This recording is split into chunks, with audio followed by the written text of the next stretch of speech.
Hi guys, it's Matt here from MCS-books, and today I'm going to do my first Femmeuary engagement. So quite simply, what I'm going to do throughout this month, and most likely beyond actually, I'm going to start initiating in conversations and engaging with female booktubers, and in taking these discussions into new directions that I personally might be interested in exploring them, and then kind of continuing the conversation with you by asking you new questions from a gender perspective. So today I'm going to talk about a topic started by the lovely Kathryn over at the Reader's Athenaeum. Now I'm going to link the video that I'm going to be responding down below, and I really suggest that you should watch it before watching this video because it might be a little bit out of context otherwise. So go watch that video and then come back here and I'll see you again in a second. Now Kathryn has studied both English literature and book publishing. So her conversation takes two really interesting perspectives. On the one hand, she's looking at books as a cultural object through the eyes of a literature student. And on the other hand, she's looking at books as a commercial commodification through the eyes of the publishing student. So this creates this kind of really interesting binary of what is a book? Is it a cultural object or a commodified object? Or is it just both? She takes the book and queries the implications that come from it as to whether it can be both a commodified object that retains its cultural essence. And this is where my interests now get into the topic. So I'm going to pick up from this idea and then take it further by discussing the commodification of culture through the presentation and physicalization of the written word and of course, the book. Now, throughout this video, I am going to be referencing some academic theorists, predominantly anthropologists or social philosophers. Now, to keep this video quite short and concise, I'm only going to really simplify some of their theories and not take all of them to the extent that they might do themselves. However, if you are interested in any of the things I talk about, I will link a list of suggested reading from these authors that you can then go forth yourself and take a look at. Now let's pick up where Kathryn left off, looking at the book, whether it is a cultural object or a commodified object or both.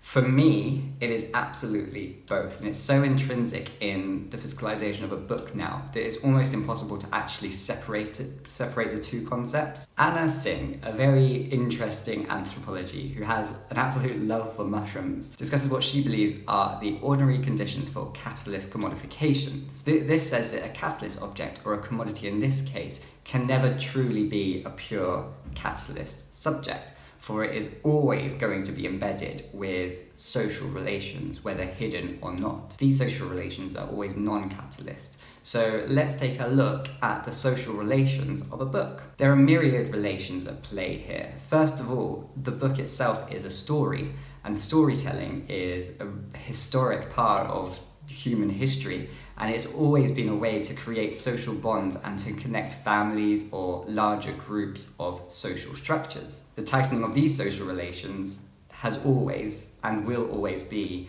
non-capitalist. Books are also made for self-expression. They are a form of artwork to express one's cultural identity, national heritage, or even to represent your family life, how it was growing up. The author also will be writing about a topic that manifests their own cultural heritage.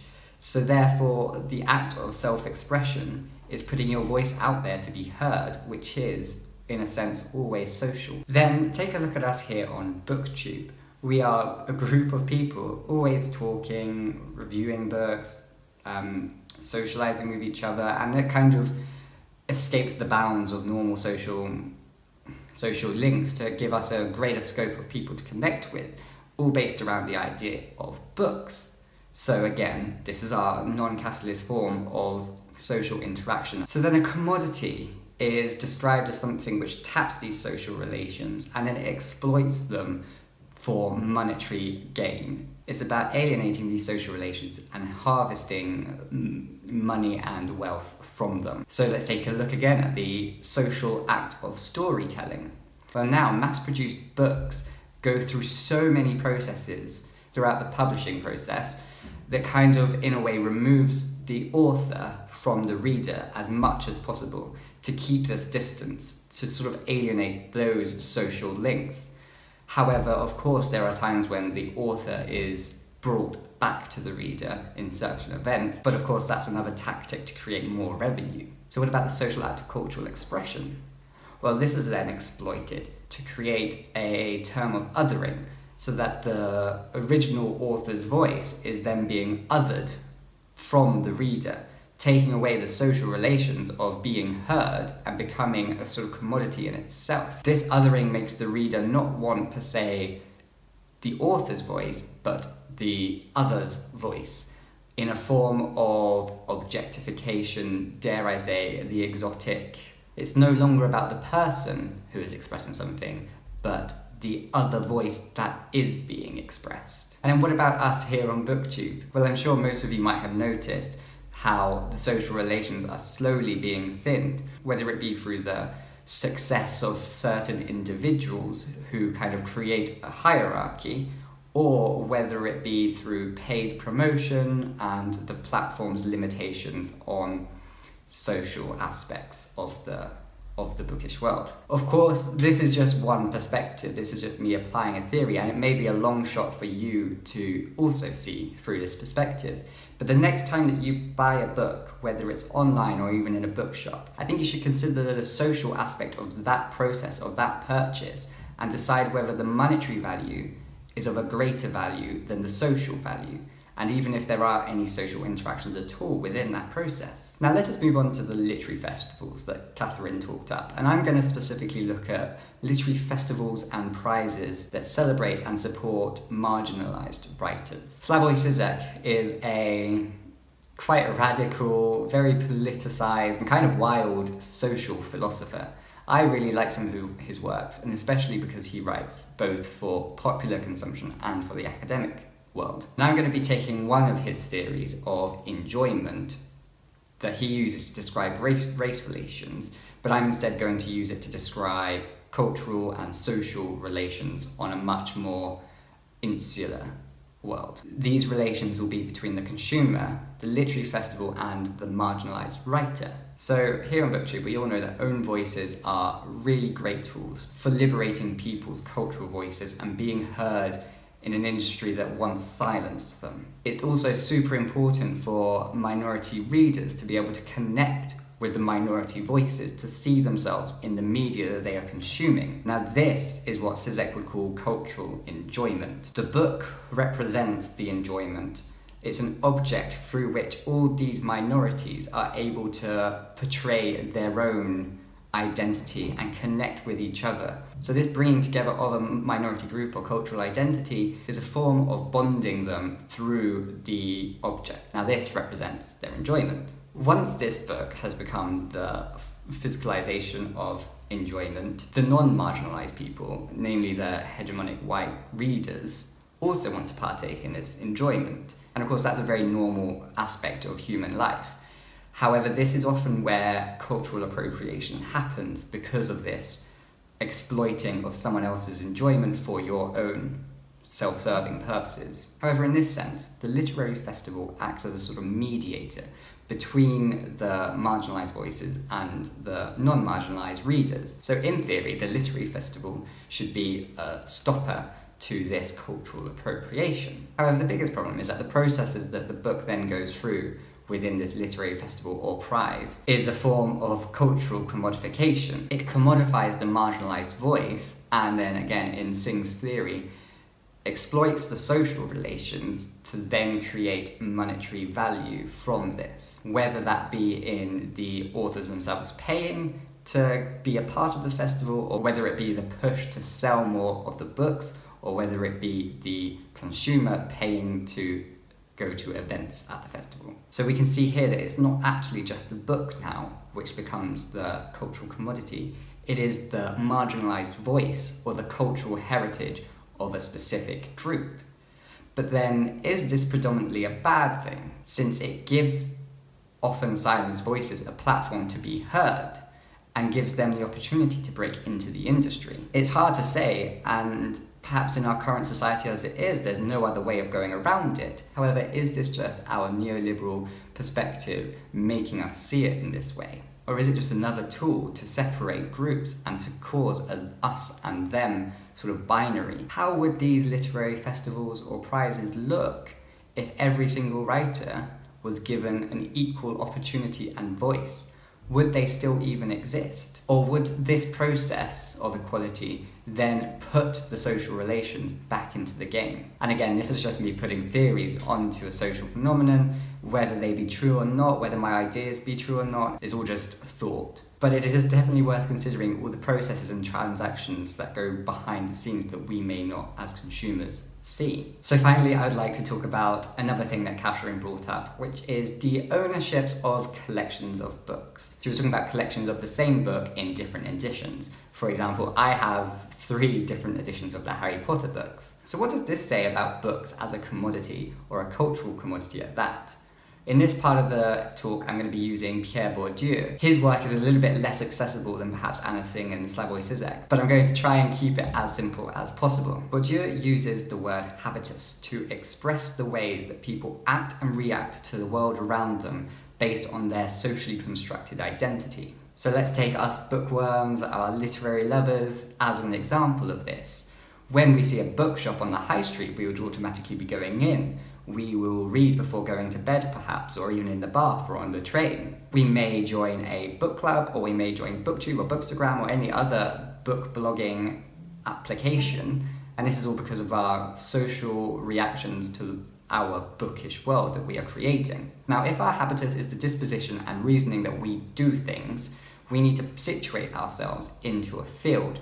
Now, the field is the social structure within which you move around and your placement on the social ladder of this structure. So the field that I'm going to be looking at is here on BookTube. On BookTube, and even other bookish platforms, there is certainly a well-defined social structure and subsequently a social hierarchy, which is absolutely normal. This is the way that we just make our world as human beings. It's always going to happen. So as we navigate through this bookish world, we need capital, and our capital is going to be books. So according to Bourdieu, there are 3 kinds of capital. The first kind is economic capital, and that's going to be your financial assets. The second kind is going to be social capital. Now that's going to be the relationships between you and other people and your opportunity to network with other people.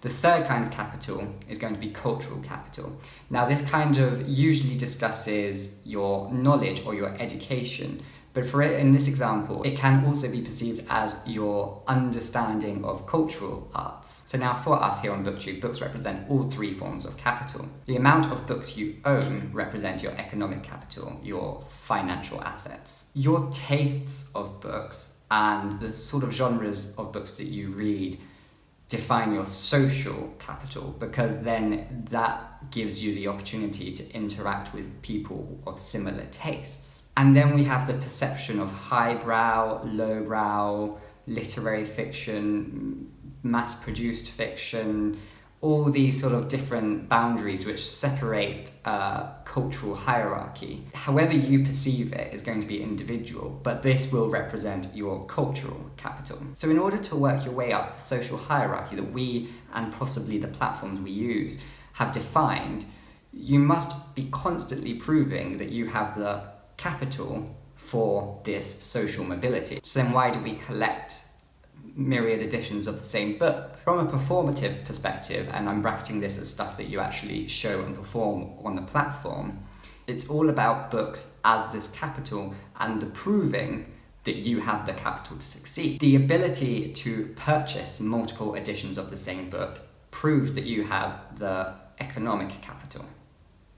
The fact that you are obsessing over this same book, either because it's popular on BookTube or because you like to interact with the people who also love this, and then your demonstration of this, that's your social capital. And then you have the cultural capital. Now again, this is dependent on how you perceive this. For example, for me and my Harry Potter books, it could suggest that I value the cultural phenomenon that Harry Potter has produced, and therefore I assume that other people would value that, so that gives me a cultural capital. So take that how you will. I'm sure you might interpret this information or these theories in different ways, or perhaps you have new thoughts about the topic. Remember that these are just my thoughts on what I found really interesting topic. They are in no way fact or truth.